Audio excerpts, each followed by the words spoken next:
ทุกคนเนาะหลังจากนี้เนาะเขาจะให้ทั้งพระครูบาเป็นได้ทำพิธีให้แก่ดวงวิญญาณของพ่ออาเบยและก็พ่อปู่โพสีแก้วเนาะเอาพี่น้องเลยตรงเด้อเอากราบเอาเบยกราบลง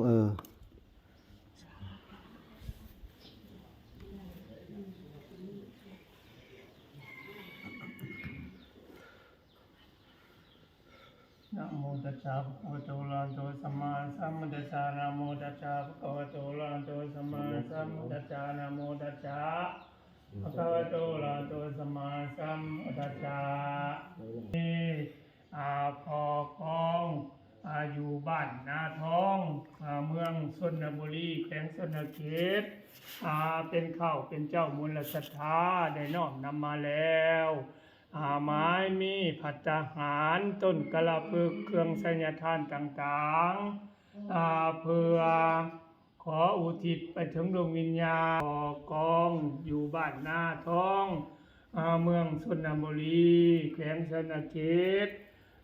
พ่อปู่โพสีแก้วปู่คือปู่เป็นพญานาคนั่นเองปู่ช้างแม่นผู้อยู่สหรัฐอเมริกาคือตัวแทนก็เป็นแม่จาก USA แม่จาก USA อยู่สหรัฐอเมริกาโดยคือว่าเท่าเบยนี่ก็เป็นหลานน้อยเป็นลูกของพ่อกองเป็นลูกของพ่อกองได้มาเฮ็ดบุญเฮ็ดทานให้มื้อนี้มาได้สร้างน้ำทำบุญอุทิศในวันนี้ภูมิขาทั้งหลายของให้เพิ่นมัดแขนให้ภาษินนตั้งคำภาษิดำตั้งแก้วนี่คือพระเจ้าเจ้าที่สวัสดีผู้ศรี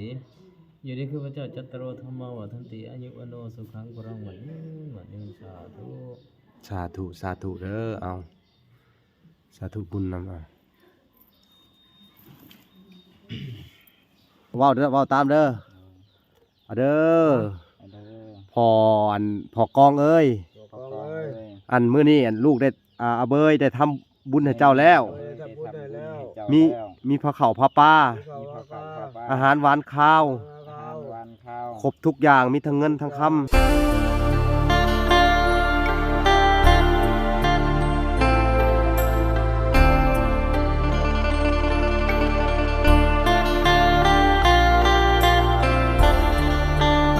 สบ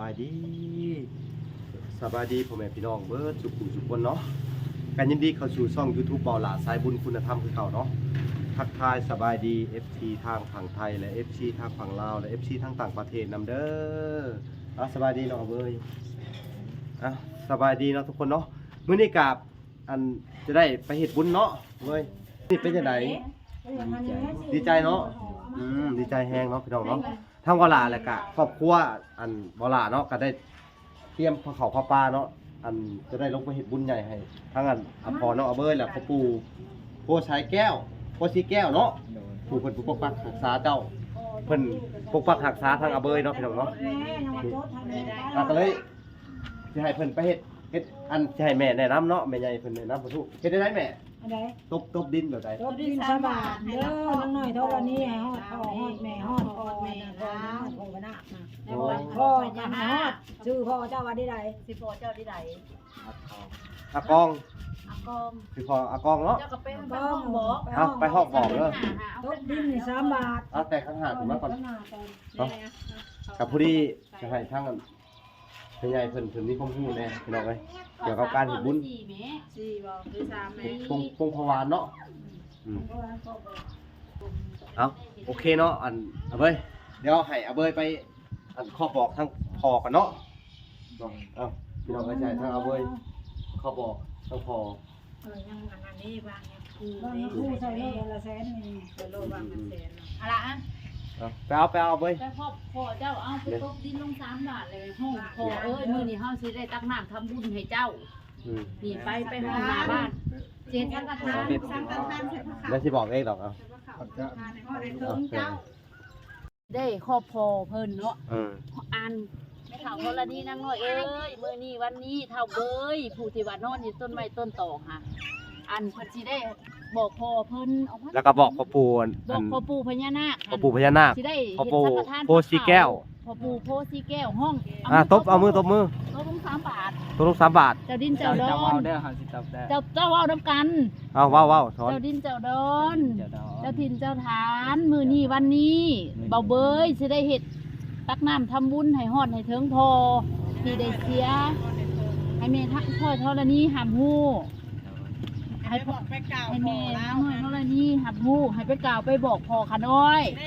พ่อเจ้าหั่นนะ พอซื้อจะได้พอ พ่อ ฮะ ชื่อจังไดห้อง กอง พอกองเลยสิ และก็อัน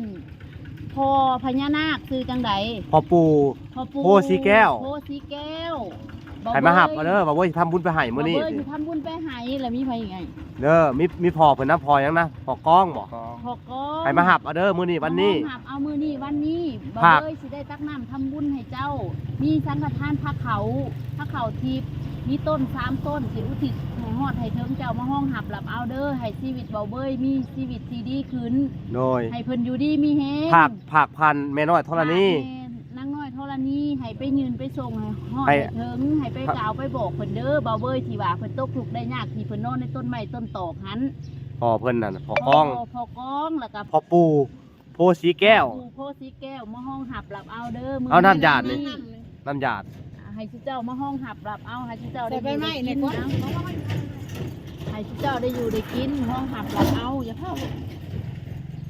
เอาถามเนี่ยห้องก่อน กินให้ชิเจ้าหับหมู่ห้องหับหลับเอาให้ไปกล่าวไปบอกเด้อไป เดี๋ยวเอาใหม่มาห้องก่อนก็ได้ ส่วนกุศลอยู่วัดอยู่ว่ามือนี้วันนี้เด้อ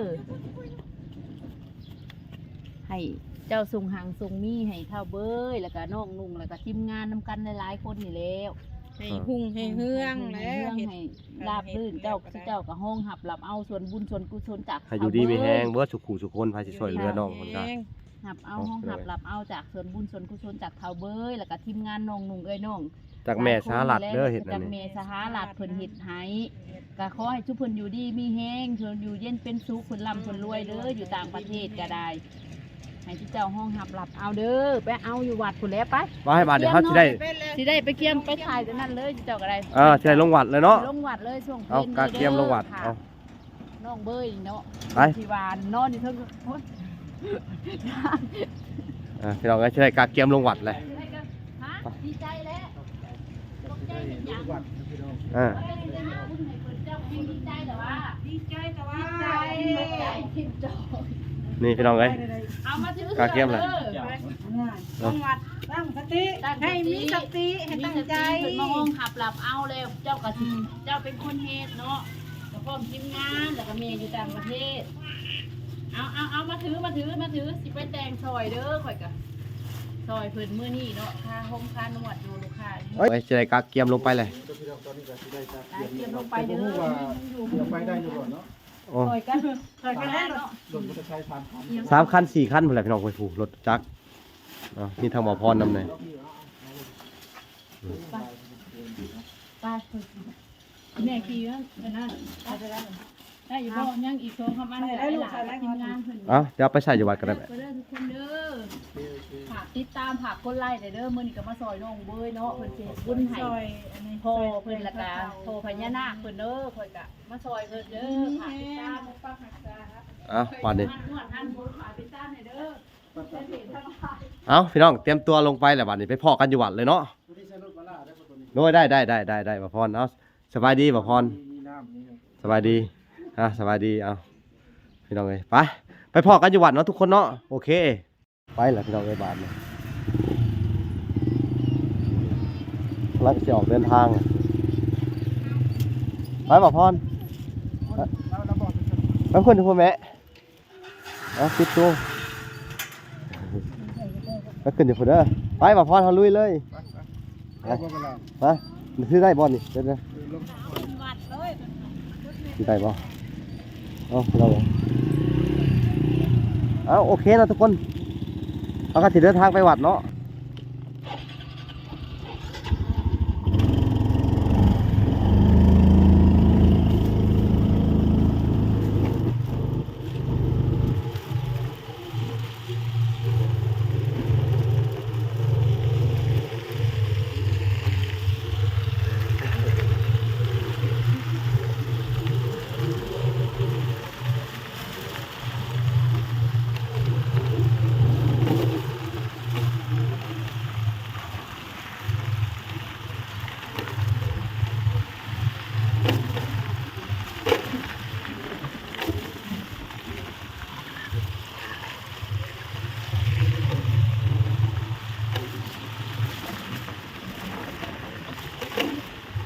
นี่พี่น้องทางเขาวัด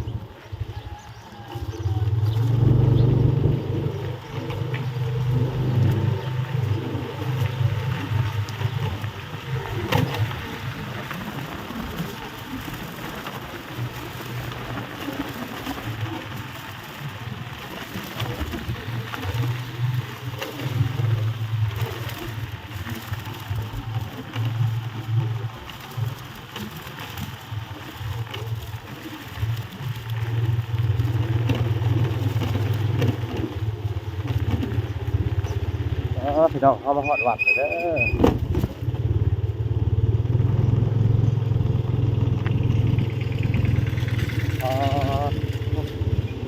คนพี่น้องเลย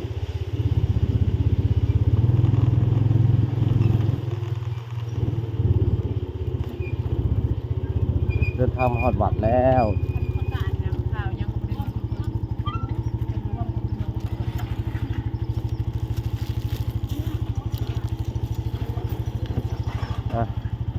นี่นะทุกคนเนาะนี่ก็เป็นวัดบ้านหัวเมืองกำลังสั่งซิมอยู่พี่น้องเอ้ยนี่บูรณะซิมพี่น้องเอ้ยโอ้มันกำลังทาสีนี่เนาะพี่น้องเนาะนี่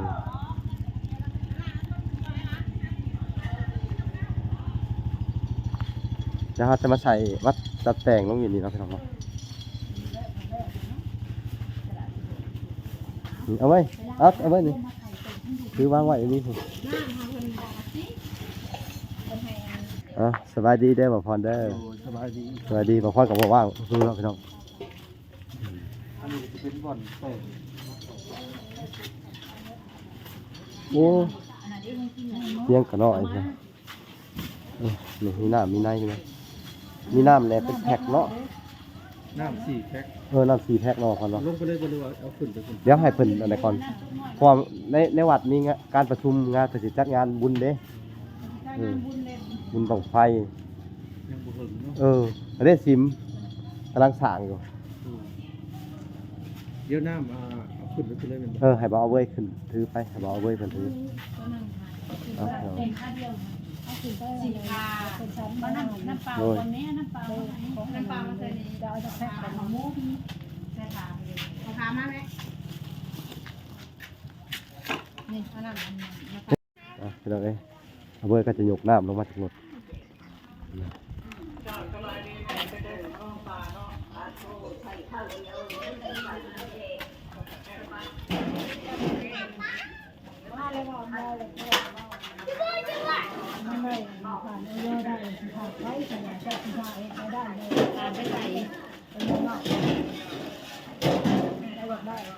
เอาเว้ยก็ ที่ผ่านย่อย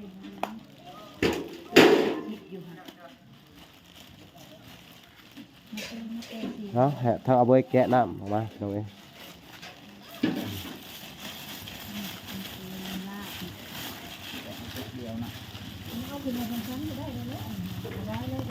เอาไปถวายเพิ่นเลยแหละเอาเพราะตุ๊กนึงมาใส่นี่ เอาถวายเพิ่นก็ได้ มาใส่นี่ไหม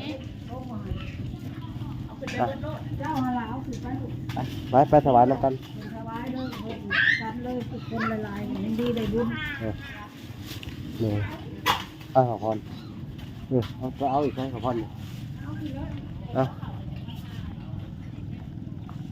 ให้ทางเอาเว้ยไปถวายในก่อนอื่นเบิดเนาะจะถวายน้ำก่อน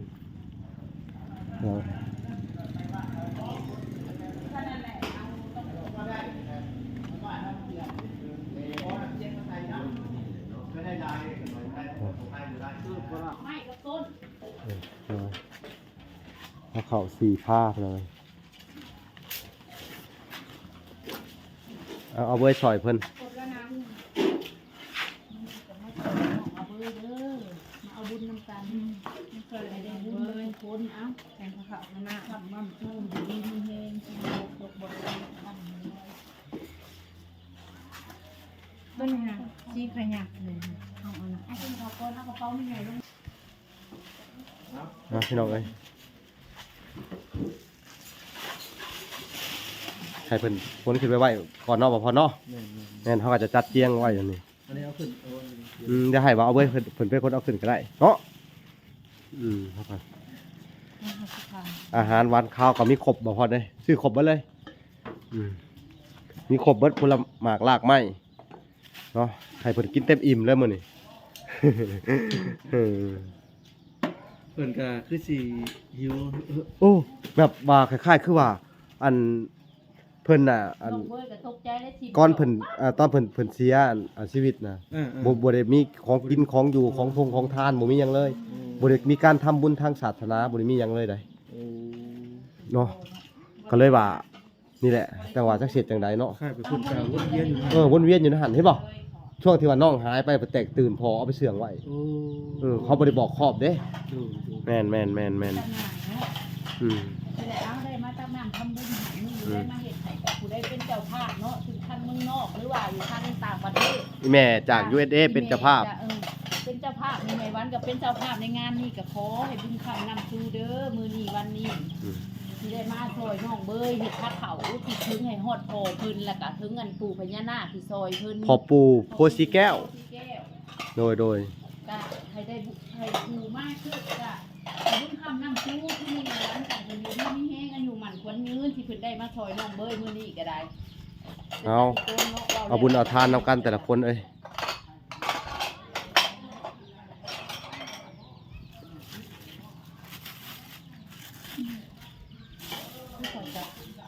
ลูกค้ายังบ่มีก็เลยมาซอยเพิ่นก่อนลูกค้าให้ลูกค้าห่มผ้าเพิ่นก็เพิ่นมีร้านนวดแล้วก็เลยมาซอยเพิ่นใช้ร้าน ทางอาเบยกันนั่งยิ้มแย้มแจ่มใสดีใจแฮงเนาะ ได้เฮ็ดบุญเนี่ยโหดีใจเด้อล่ะเด้อ เคยเฮ็ดแบบสิบ่อาเบยเพิ่นเผาทุกเจ้านี่บ่เคยเนาะเกิดมาเขาก็ยังบ่เคยแบบบ่ดีจักเทื่อเนาะ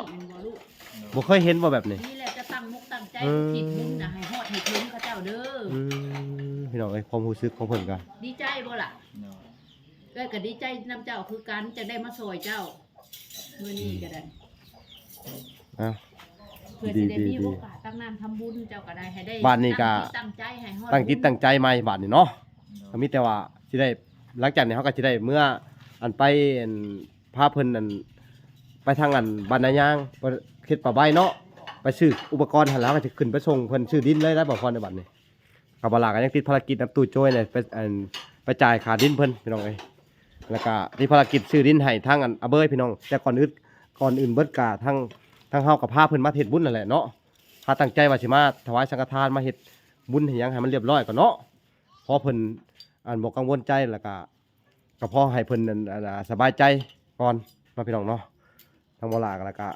ทีมงานก็มื้อนี้ก็มีบ่พรบ่สัญญาบ่ทันมาเนาะ โดย เอาจังได้กระยาเนาะดีใจน้ำเพิ่นพี่น้องเอ้ยดีใจน้ำทางอาเบยพี่น้องเอ้ยแต่งแล้วก็สิให้เพิ่นย่อพระเข่าขึ้นไปพุ่น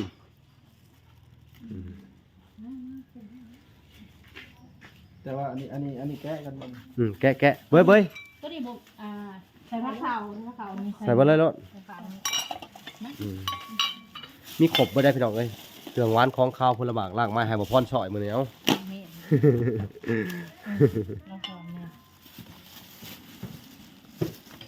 ี่ไงก็จะข้าวก็ยังไปลงเพลงก็ได้ยังบ่ได้เด้อก็ยังบ่มาบ่จดให้เด้อจดให้รถ พระเข่าพระป้ากับ4ผ้าพี่น้องเอ้ย เราไปบอกว่าจดให้แม่เหรอ อืม ไปแม่ไปจด อันน่ะเบย ใช่มี จะน้อยเฮ็ดพระเข่าแล้วเพิ่นย่อไปก่อนจะจดบ่ยากดอกค่อยๆเฮ็ดไปทีละขั้นตอน ใช่อยากขาดหัวใจขาดแบบใส่ บอกเอาเว้ยได้เป็นคนเลือก เรื่องมาโม่คือเจ้าลีน่าเนาะ ช่วยแล้วกันอย่างไร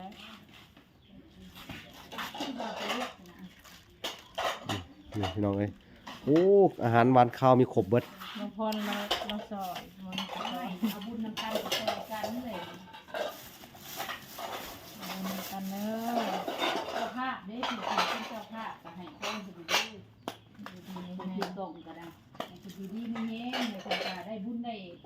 สมนำกันถือได้มาสามได้มากกระทั่งได้มันนี่ได้นำกัน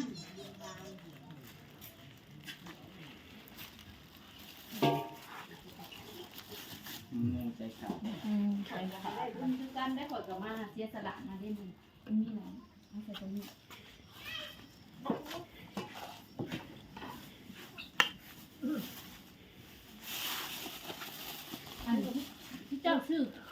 เจ้าได้น้ำมันอยู่บ่เขาอยากทานได้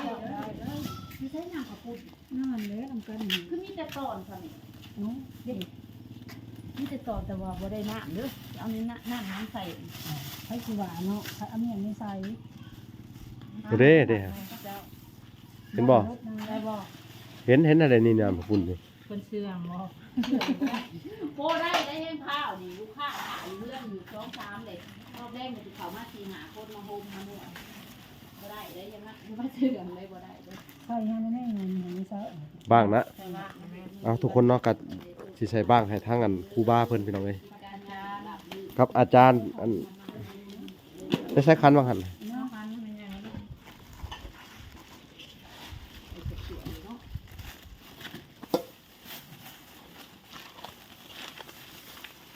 ะ บ้างเท่าไหร่แม่นี่มีจักบ้าง สี่บ้าง บ้าง 3บ้างนะบ้างละแสน สี่บ้างทั้งเนี้ยเนี่ยเนาะ ที่บ้างเพื่อนมันเป็นศิลวัต บ้างละแสน บ้างสาม บ้างละแสนผู้ที่4แสนพี่น้องเอ้ยนึงเนาะ นี่ทำสมัยเลยนะเดี๋ยวเงินหาเงินซื้อไปลูกเป็นเงินเซนขึ้นไป บ้างละแสนเนาะเอ้า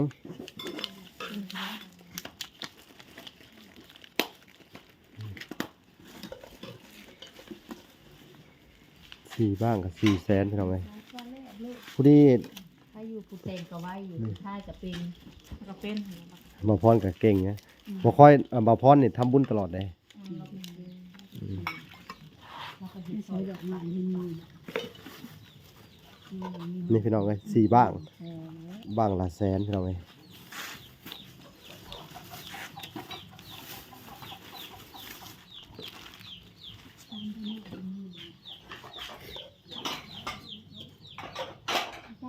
ในก็รู้เลย จักบ้างล่ะแม่ แพง หึ เอาไปสอง ได้3ตัวนี้เนาะ ข้ออินเลยนะตรวจใบหนึ่งก็จะเป็นมูลมันจะลงงานกว่านั้น ผู้ที่4แสนเนาะครับเนาะ เอาไว้หน่อยบริหารไปเกี่ยวๆหน่อยๆแต่โม่ก็จะแพ้ เบิ่งเด้อพี่น้องเอ้ยเบิ่งดูคอสอาหารหวานข้าว มาเด้อพ่อเอาเว้ยเอ้ยแล้วก็พ่อปู่พญานาคพ่อปู่โพสีแก้วเนาะบ่พอเนาะ แม่น เอาเฮ็ดบุญให้ส่งบุญส่งกุศลลูกหลานเด้อถึงเลขถึงเบอร์พี่น้องเอ้ย หกโต ถือได้ไงได้มันเด้อ แรงแล้วเนี่ยคือหกโต ได้ถูกโตได้ถูกแนะนำเปิดห้านนวดห้านโฮมกับให้มีลูกค้าล้างมาเทมา ถ้าถึง6โตสิไปสร้างอันศาลอันพญานาคให้เลยโลดติ 6โตกับ 1,200 ล้านว่ะ 2ตื้อ ถูกเลยสิพิเศษคะแนนได้ สร้างเคลื่อนให้บ่เอาเว้ยเลย อยู่นํกัน นะพี่น้องเอ้ย ไม่ อืม ได้อันไลฟ์ตัวเอาบุญมั่งแล้วเนาะอาเบยแม่นางกระปุ้นแก้ใส่เลยบ่ บ่เพิ่มบ่ใส่เลยได้มันสิคนให้ชอบเพลงตีกันบ่ได้เป็น ไปเองเนาะแม่เขาเห็นที่เราเพิ่น ย่อเจ้าไปบ่ดีเนี่ยติดอันนี้สั่ง บ่เป็นยังย่อขึ้นไปนั่งขาก็ได้ จะใช้ปากออกนะแกะออก เอามือแกะอาเบยบ่เอาปากไปลูกเพราะว่านี่คือเป็นต้มสันเด้อ ถ้ามีเด้ อันนี้บ่มีน้ำข้าวปุ้นมาเลยเพิ่นทางสิแกะเองดอก เพิ่นสิเกิดเอง นั่งกับพูดของแกเองเอาเห็ดเอาได้นะเห็ดดีๆเด้อ รถลงดินได้ มันสิลดลงลิ้นได้ลูก ไม่รู้ เทลงไป จะเอาตอนใส่ก่อนจะจังใส่น้ำ เนาะ หูเครื่องเรื่องเหลือง ย่อเด้อบัดนี้เด้อเอ้ยมันจ้าสิหันสินี่ก่อน แซ่ลง ตัวน้อยเอาตัวใหญ่ใส่นั้น นางเปลี่ยนนางเปลี่ยน เอาใส่ตัวนั้นน่ะ ตัวใหญ่ตัวใหญ่ เปลี่ยนเอาไว้มันนะหาเหี่ยมันเลยค่ะมานะสวยตัวนั้นบริการเพลงเอาเนาะเอาแต่น้ำมันออกก็ได้เอาน้ำมันออกก็ได้เอาน้ำมันออกค่ะเอาน้ำมันออก พอแล้ว โอเคเลยไปใช้หนีใส่สวยอะไรมันหวาน เอามาอีกถ้วยฮะ ไปนี่มัน เอาไว้นี่มาใส่ให้เบิดเลย ใส่เก่งจืดใส่เดียวเลย เอาถ้วยพุ่นว่าสีเหลืองสีนั้นก็ได้ดิอันนั้นแหละเอามาเลยเอามาอีก2กันดินี่2ถุงจะเอามาแกะใส่เลยนี่โอ้ผักข้าวงามมาลีบัดนี้เนาะบ่พอเนาะครบเนาะอาหารหวานข้าวพี่น้องเอ้ยไปทำบุญให้ทางอันพ่อปู่อันโพสีแก้วแล้วก็พ่ออาเบยพี่น้องเอ้ย ของอาเบย เออ ของอาเบย ใส่ถุงเลย พ่อน้องเบย อ อันคำมันเหลือแล้วก็ป้าไว้กับลูกแบบว่าไว้แล้ว เรือก็ใส่เบิดลูกเรือ บ่ใส่เบิดพอแล้วต้นนี้หาก็ได้ เลือดอะไรเลือด นี่ ก็ ก็ ได้ ได้ มาแล้วแหละทำมา ใส่ลูกเรือเนาะ เอาเมียนให้เอาเบยซ้ำเอง ไม่ใส่เอง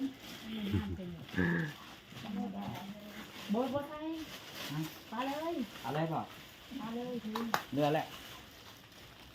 ซื้อน้ำขึ้นเด้อเอาไป จะย่อพระเข่ากับไปบัดเลย จะย่อผ้าขาวเด้อเลือกเอาจะเอาผ้าใดขอย่อใดอย่ามันนั่น เด้ให้เราผักขาวพอแล้ว เพิ่มน้ำยังคุงยังบ่ได้ อย่าเพิ่งซะ เอาที่จะบริเป็นมุ่นนะสามี อาจารย์ยังมาบ้ามือ เอาเราเอ้ยกะเกียมไว้ก่อนเนาะบ่ฮอนจ่อยตอนนี้ก็ในช่วงเวลา10 โมงกว่าๆ11 โมงเพิ่นจะได้ทางพระเพิ่นจะได้มีการสันข้าวเนาะทำพิธีเนาะโดยพี่น้องเอ้ยนี่ ข้าวน้อยโทษมันก็เหลือ ฮะ ข้าวน้อย เอาพอดีงามเลยทำนี่ค่ะเครื่องเนื้อหลานเลยนะเอาไปเอาลงเลย บัดเฮาเอาไป ย่อขึ้นไปไว้ก็ได้เนาะเอาเลยไปย่อไป ก็ได้จ้ะ ระวังเยอะ น้องดีเด้อ นี่เอาเบย เฮ้ยอันนี้เอาพี่น้องเอ้ย ค่อย ล่มกัน อย่าเต้นห้องจิตเด้อห้องหลอกห้องยางถ้าเขาพนักเด้อต้องผ่าน เอาบ่ให้เจ้าย่อรถ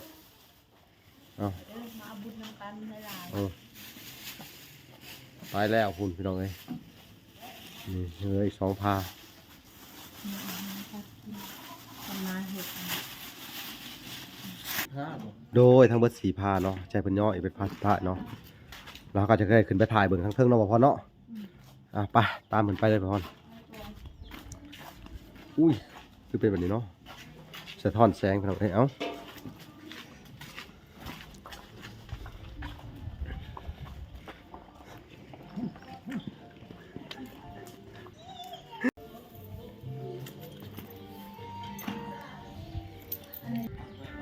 เอาโอเคนะทุกคนเนาะเราก็จะมาบอกทั้งศิลวัตรเพิ่นเอาสบายดีเด้อสบายดีโดยเอาเนาะทุกคนเนาะก็จะให้ทั้งอาเบยบอกชื่อบอกเสียงเนาะบ่พรบอกชื่อบอกเสียงพอเจ้าชื่อจะได้บอกเพิ่นสิได้จด พอซื้อพอกอง พอกอง ชื่อมันแท้บ่รู้ว่าชื่อลูกปุ๊กเพิ่นชื่อแท้แหละ ชื่อแท้เนาะ ปุ๊กโดน พอยัง พอกอง พอกอง ทองเนาะ อยู่บ้าน นาทอง อยู่บ้านนาทอง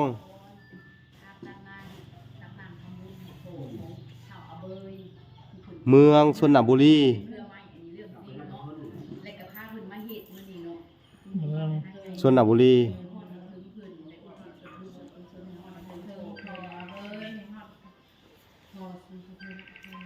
แข้งสวรรณเขตชนบุรีอ่ะ พอยังพอพญานาคของขอเบยค่ะ พอปูพอปู ผู้สีแก้ว โพสีแก้ว อยู่บ้านชนบุรีบ้านนาทองเมืองชนบุรี แข้งสวรรณเขต ผู้ยังผู้สาวอนิจามีหอมก ที่ใหญ่เป็นเจ้าภาพแล้วก็ผู้ทีมงานเพิ่นเด้อมาเฮ็ดพัก ของชนเขต แล้วก็พอปู สื่อพา ผู้ได้เขียนนะเขียนสื่อแล้วในเด้ ได้ อ เขียนสื่อ พ่ออันนี้แม่นั่นดิ ข่าวเอาเบยน้องเอาเบยที่โน่นอยู่เครือไม้ พอปูโพสีแก้ว เนี่ยผู้รับเห็นนะ เบิ่งน้ำกันเด้อพี่น้องเขามาเลยกดไลค์กดแชร์เอาเบยที่โน่นอยู่กกไม้เนาะที่นั่งแน่เลย โพสีแก้ว นี่ โอ้ย สบายดี พอปูโพสีแก้วน่ะคือเป็นพญานาค และ อืม เพิ่น ใช่เนาะ เป็น โดย พญานาคที่บ่เบยนอนอยู่เครือต้นไม้นี่แหละอันนี้ก็ โดย ยูทูบเบอร์เนาะหลานชายหุ้นแล้วก็บ่าวยังก็บอก พรสตูดิโอ บอกคนสตูดิโอเด้อได้มาร่วมทำบุญในมื้อนี้พาน้องเบยเพิ่นมาเฮ็ดบุญแล้วก็บ่เบย ปัจจัยในครั้งนี้ แล้วก็มีผักข้าว ปัจจัยในครั้งนี้แม่จาก USA อืม ปัจจัยเนาะ ปัจจัยในครั้งนี้แม่จาก USA ที่เฮ็ดให้เขาเว้ย ใจ ไปแล้วนะไปแล้วนะไม่ได้รู้ดอกไปแล้วไปกับผู้ดา ในครั้งนี้แมน ไปหมู่นาน มาจากเนาะ โดย มา เราไปกับ อุปถัมภ์คำสู้บ่าวเบย เราก็จะเห็นที่ซอยนี้ทำบุญดี ก็ท ก็พี่เล่น พญานาคขึ้น ทำบุญนะไม่น่าก็ได้ทำบุญเลยแต่ว่าเขา ำก็ท น้องเบยเต็มมาห่วงเห็ดเต็มมาสัมพันธ์นาซอยเพิ่น ก็น้อยซอยชาวพันธุ์ด้วยเด้อ เก็บไว้คนที่ซอยวัดชิ้น เด้อซอยสามช้า ำสั่งสาเนาะ โดยจะเขียนลงกันแหละเธอว่าไปเนี่ย อ่า ให้ดีให้งามให้เป็นผิวผู้ดีเด้อ ชาวพันธุ์ทำนี่แหละโบบี้ดอก ผู้ทุกข์ผู้หายเจ็บหายไข้หายง่ายโลคา อันนี้เป็นสร้างชิ้นต่างหากดอกอันนั้นเอาโอเคแหละสำนั้นแหละจะก็อ่านไปตามนั้นเนาะโดยเอาพี่น้องเอ้ยกับเวลาประมาณ11 โมงเนาะ มีหอซ้ำหอนั่น เนาะพี่น้อง 10:52 นาที ใกล้เลย ใกล้แล้ว ใกล้เลยพี่น้องเอ้ย เที่ยง โดยปกติเขาเห็นจากโมงนะอาจารย์ ก็11 โมงครึ่งเป็นต้นไปนะ อ๋อโดยกำลังรอผ่าอยู่เนาะโดยอ่ะเป็นจะได้ความรู้สึกว่าเว้ยดีใจเนาะ มุดมันสิเอาสันของกันยาคู เอ้า โดย เพิ่นขึ้นมาให้พรก่อนบ่ได้บ่ ขึ้นข้าวหลัง ทุกคนเนาะหลังจากนี้เนาะเขาจะให้ทั้งพระครูบาเป็นได้ทำพิธีให้แก่ดวงวิญญาณของพ่ออาเบยและก็พ่อปู่โพสีแก้วเนาะเอาพี่น้องเอ้ย ตรงเด้อ เอากราบเอาเบยกราบลง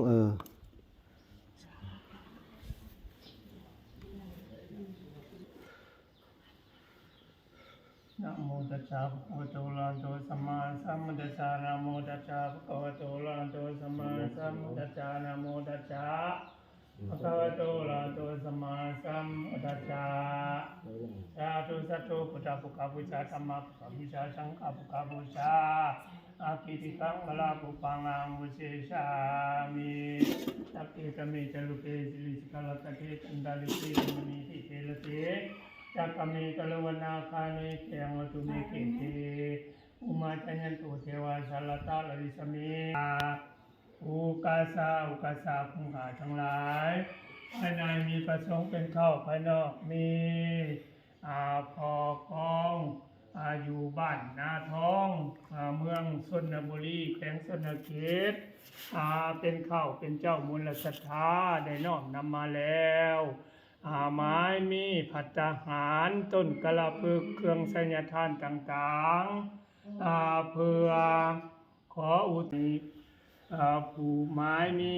ดวงวิญญาณปอกองอยู่บ้านนาท้องเมืองชนบุรีแขวงชนเขตผู้สร้างแม่นพอปู่ให้พอปู่โพสีแก้วปู่คือผู้เป็นพญานาคนั่นเองผู้สร้างแม่นผู้อยู่สหรัฐอเมริกาคือตัวแทนก็เป็น แม่จาก USA แม่จาก USA อยู่สหรัฐอเมริกา โดย คือว่าเท่าเบยนี่ก็เป็นหลานน้อย เป็นลูกของอันพ่อกอง เป็นลูกของพ่อกอง ได้มาเฮ็ดบุญเฮ็ดทานให้มื้อนี้ มาได้สร้างน้ำทำบุญอุ โดย ทิศหา โดย ในวันนี้ภูมิขาทั้งหลายของเสอลุคะเทวดาภูมิสถาเทวดาอากาสาเทวดาพระอินทร์พยพรหมพยยมพิบาลจาเท่าตุโลกบาลทั้งสี่พร้อมที่ทั้ง8ประการภูมิขาทั้งหลายของเสอเจ้าภูมิเจ้าที่เจ้าถิ่นเจ้าฐานจงเป็นสักขีพยานดอมภูมิขาทั้งหลายเบิดทุกตนทุกองค์แด่ก่อข้าเถิด สาธุเนาะพี่น้องเอ้ยถวายให้ทางพระครูบาพี่น้องเอ้ย นะโมตัสสะภะคะวะโตอะระหะโตสัมมาสัมพุทธัสสะนะโมตัสสะภะคะวะโตอะระหะโตสัมมาสัมพุทธัสสะ นะโมตัสสะภะคะวะโตอะระหะโตสัมมาสัมพุทธัสสะ ก้มกราบลงเพิ่นอิมินาสกาเลนะตังพุทธังอาปิปุชยามาอะระหังสัมมาสัมพุทโธภะคะวาพุทธังภะคะวันตังอาภิวาเทมิอิมินาสกาเลนะตังธัมมังอาภิปุชยามาสวากขาโตภะคะวตาธัมโมธัมมังนัมมัสสามิอิมินาสกาเลนะตังสังฆังอาภิปุชยามาโสปฏิปันโนภะคะวะโตสาวกสังโฆสังฆังนามามิมายังพันเตวิสุงลักขณาทายาอิสลเนนะจาหาปัญจศีลานิยาจามาตุติยัมปิตาติยัมปิมายังพันเตวิสุงลักขณาทายาอิสลเนนะจาหาปัญจศีลานิยาจามานะโมตัสสะภะคะวะโตอะระหะโตสัมมาสัมพุทธัสสะนะโมตัสสะภะคะวะโตอะระหะโตสัมมาสัมพุทธัสสะนะโมตัสสะภะคะวะโตอะระหะโตสัมมาสัมพุทธัสสะ นะโมตัสสะภะคะวะโตอะระหะโตสัมมาสัมพุทธัสสะนะโมตัสสะภะคะวะโตอะระหะโตสัมมาสัมพุทธัสสะนะโมตัสสะภะคะวะโตอะระหะโตสัมมาสัมพุทธัสสะ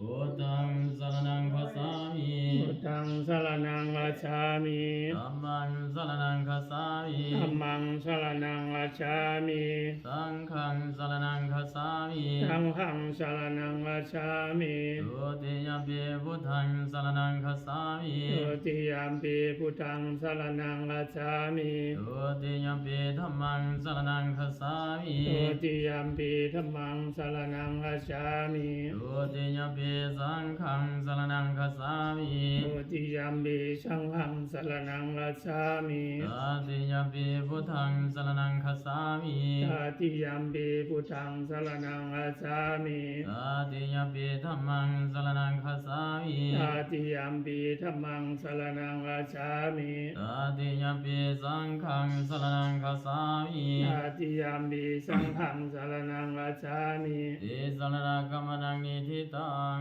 สาธุกัสสามาพันเต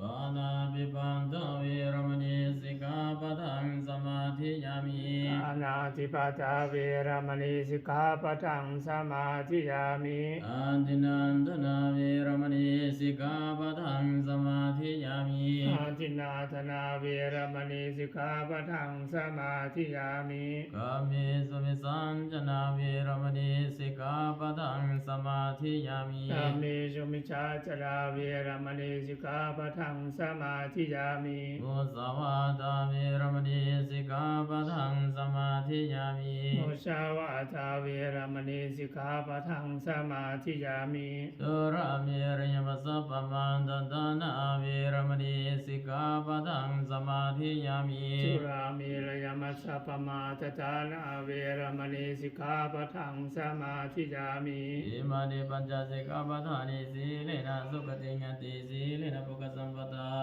สีเลนะนิพุติงติตัสสมาสีลังวิโสทายิ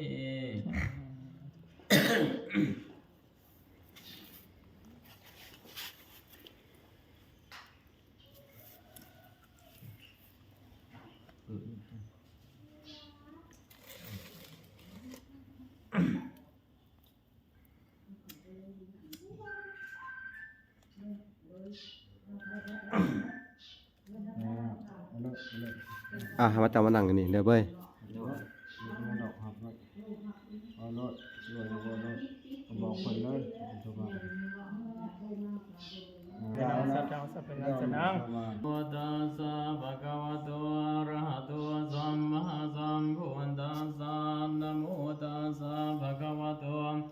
อะระหะโตสัมมาสัมพุทธัสสะนะโมตัสสะภะคะวะโตอะระหะโต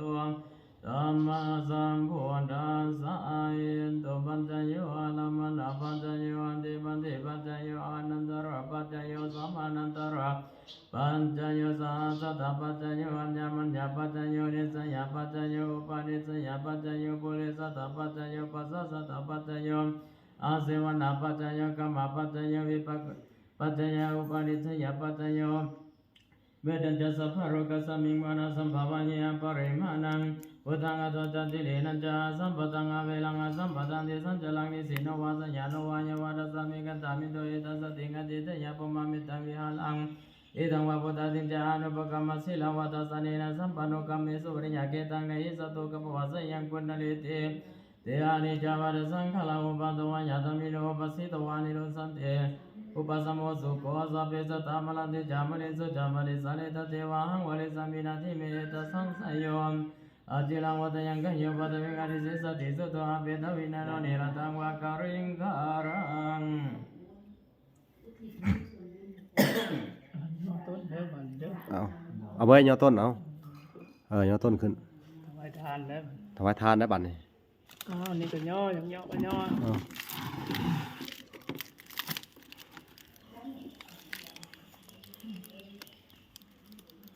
นะโมตัสสะ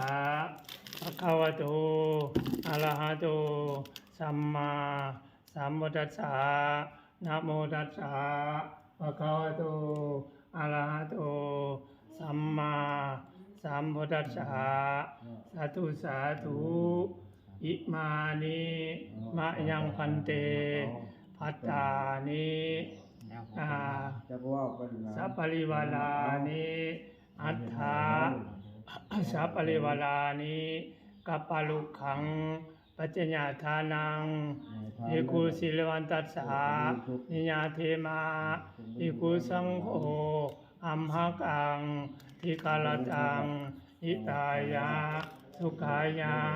อาแต่ประสงค์ผู้เจริญพวกน้อยทั้งหลายขอน้อมถวายซึ่งภัตตาหารและต้นกะละพึกษ์พร้อมปัจจุปัจจัยดอกไม้ทูปเทียนแต่พระสงฆ์เจ้าขอพระสงฆ์เจ้าจงหาบเพื่อประโยชน์และความสุขแก่พวกหมู่น้อยทั้งหลาย และเพื่อแผ่ไปถึงดวงวิญญาณพ่อกอง บอกพอจ้ะเอามา บ้านอยู่บ้านอาณาทองเมืองชนบุรีแขวงเซนวะเขต พอจ้ะ และพ่อปู่โพสีแก้วเป็นบ่ โดยอัน อ่า อันเสริมบารมีให้พ่อปู่โพสีแก้วผู้เพิ่นเป็นพญานาคที่ปกปักรักษาน้องเอาเบย โดย แต่ขอให้มาหับเอา โดย ส่วนบุญ ส่วนกุศลที่เท่าเบยผู้เป็นหลานอุทิศให้วันนี้เหมือนดังตนได้กระทำเองนั่นเถิน โดย ถ้าว่าทุกข์ขอให้พ้น พ้น จา จาก กทุ ทุ กข์ กข์ถ้าว่าถึงสุขแล้ว ขอให้สุขยิ่งขึ้น ขอให้สุขยิ่งขึ้นไป สาธุ ธุ สาธุ สาธุ สาธุ ปาริสุทโธอนุโมทา อานะโมทามิ เอาเลย เอามาถวายอัตตะวันมาถวายคานเข้ามาให้เจ้าถวายให้พระให้เจ้าน่ะมาถวายโลดเอาเว้ย จะหน่อย มาเบย มาเอาต้นมาบด เอาเบิ้ลมาถูต้น เข้าไป เอาเข้าไป นี่เครื่อง ย่อขึ้นเครื่อง อ้าวนี่ เอา เอาพี่น้องเอ้ยก็จะได้ถวายให้ทั้งเอาเบยมาจับเอามาจับนี่ เอามาบด เอามาเบิ้ลโลดมีของไผก็อย่า อ่า เอามาจับต้นเอา เอาก้มลง ก้มลงบัดนี่เอา ก้มลงเลยย่อ ย่อนี่ย่อมีมนต์ จับเออ มนต์เพื่ออาส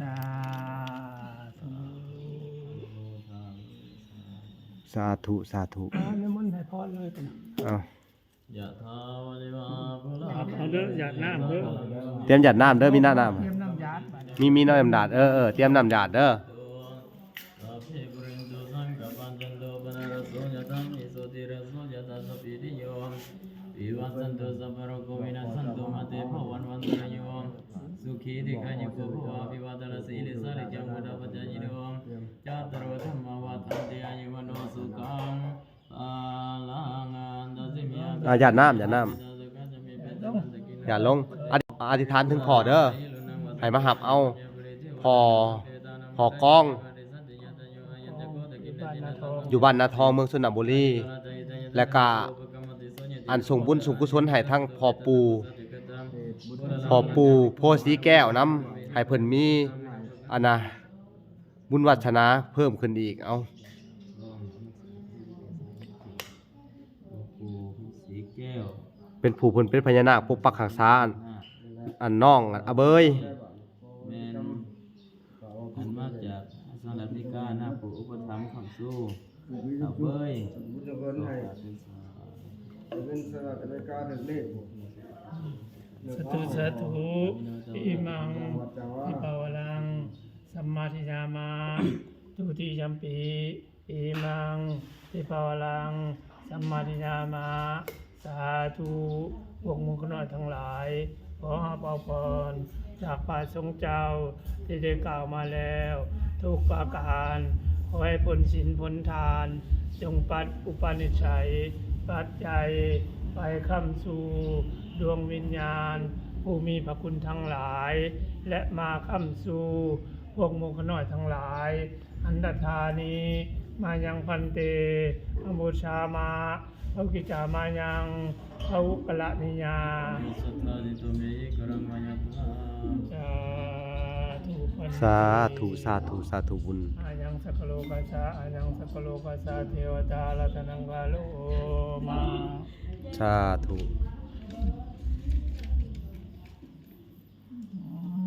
เอาไปทอกไปเลย ก็ดอกบ้างน่าจะเป็น เอามาพี่หายาอยากแค้นให้เบยอย่างว่าพี่มากราบเพิ่นอยู่พี่ลุกขึ้นมาคานเข้าไปผู้เด้อคานเข้าไปหายาคานเข้าไปกบกราบเพิ่นก่อน3 บาทเอาให้เพิ่นมัดแขนให้ ภาษินตั้งคำภาษิดำตั้งแก้วนี่คือพระเจ้าเจ้าที่สวัสดีทุกสีอยู่นี่คือพระเจ้าจัตตโรธรรมวัฏันติอายุวโนสุขังปรังวันนี้สาธุ สาธุสาธุเด้อเอาสาธุบุญนำ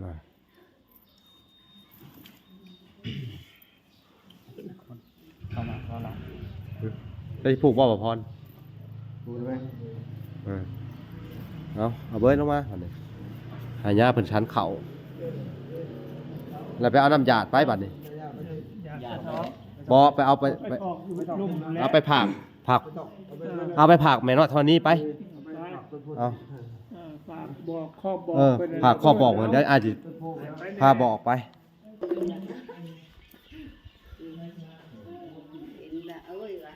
นี่ ได้ใช้กระยาพอแล้วเราอ่ะเอ้ยว่ะโดนเราได้ พอนพุ่นผูต้นโพใหญ่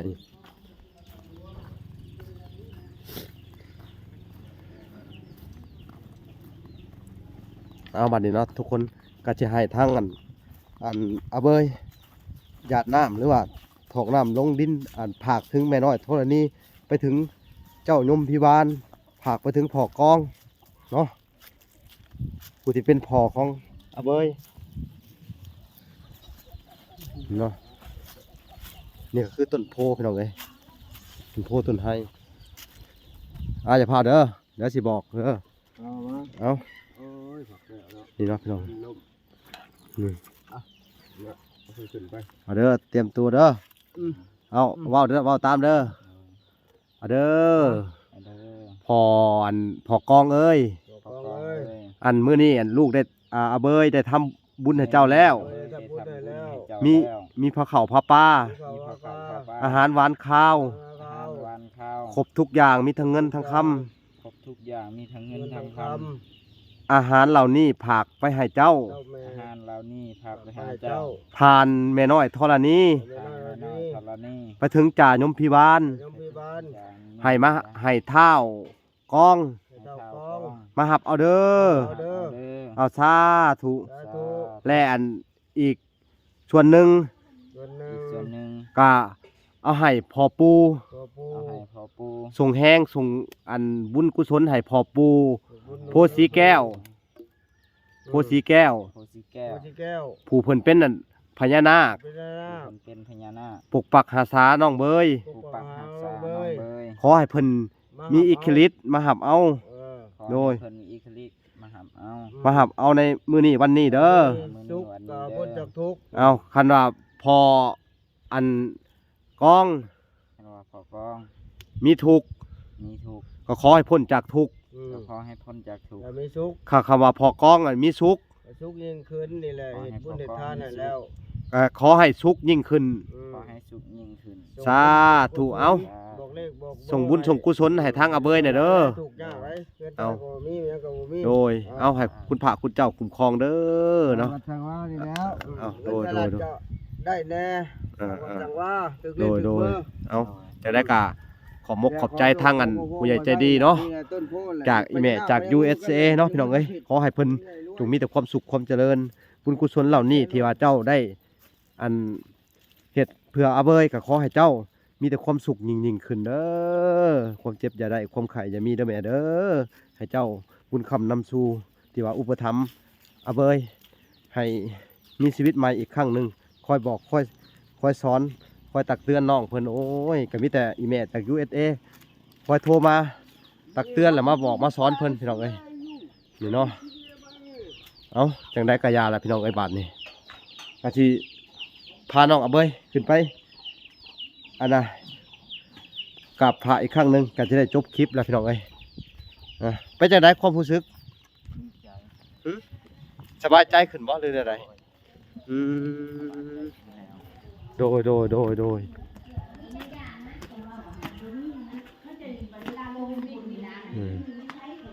นี่พี่น้องเอ้ยโอ้นี่ครูบาเพิ่นก็สิสันเข่าพี่น้องเอ้ยเอาไปนั่งพุ่น ถามเพิ่นแล้วพากันปบเพิ่นยายนี่กำลังอาบน้ำอยู่ในบ่อเพิ่นจมมัน พี่น้อง แล้ เอ้ วย สิถามจับกินแตนเลยโอ้อ่ะคือจะเป็นพยาธิโดนเขาด่ากันว่าคนจีนเอาหูเอาตา คือว่าเบิ่งที่ต่างคนต่างก็หมดเนาะ ทางภาคครูบาเพิ่นก็จะได้ชันเข่าแล้วเนาะพี่น้องเนาะเอาคลิปนี้ก็บ่มีหยังหลายพี่น้องเนาะก็สิจบคลิปแต่เพียงเท่านี้ก่อนเนาะก็สิถ่ายน้องอาเบยต่อไปเนาะทุกคนให้เบิ่งพอกันใหม่คลิปหน้าเนาะบ๊ายบาย